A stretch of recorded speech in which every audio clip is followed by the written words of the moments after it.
ఈరోజు వరకు అవన్నీ మాట్లాడితే ఒక ఒక పెద్ద ఆయన అన్నారు నాతో ఇందాక, మనకి కనీసం పోలీస్ అకాడమీ లేదండి.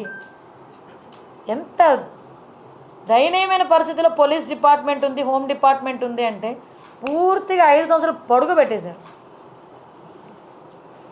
మీకు పోలీస్ అకాడమీ కట్టడానికి సెంట్రల్ గవర్నమెంట్ ఫండ్ 500 కోట్లు కర్నూలు దగ్గర మనకి అక్కడ అలాట్ అయింది.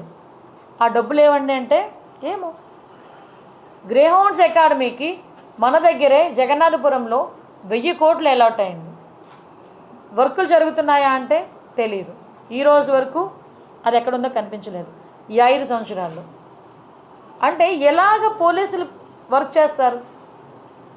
పోలీసులకు ఇవ్వాల్సిన మినిమం ఫెసిలిటీస్ కూడా ఇవ్వకుండా పోలీస్ డిపార్ట్మెంట్ మీద మనం ఎంత ప్రెషర్ పెట్టినా పరిస్థితి ఏంటి? ఈరోజు ఇలాంటి ఇష్యూస్ని చాలా మేము డిస్కస్ చేస్తున్నాం.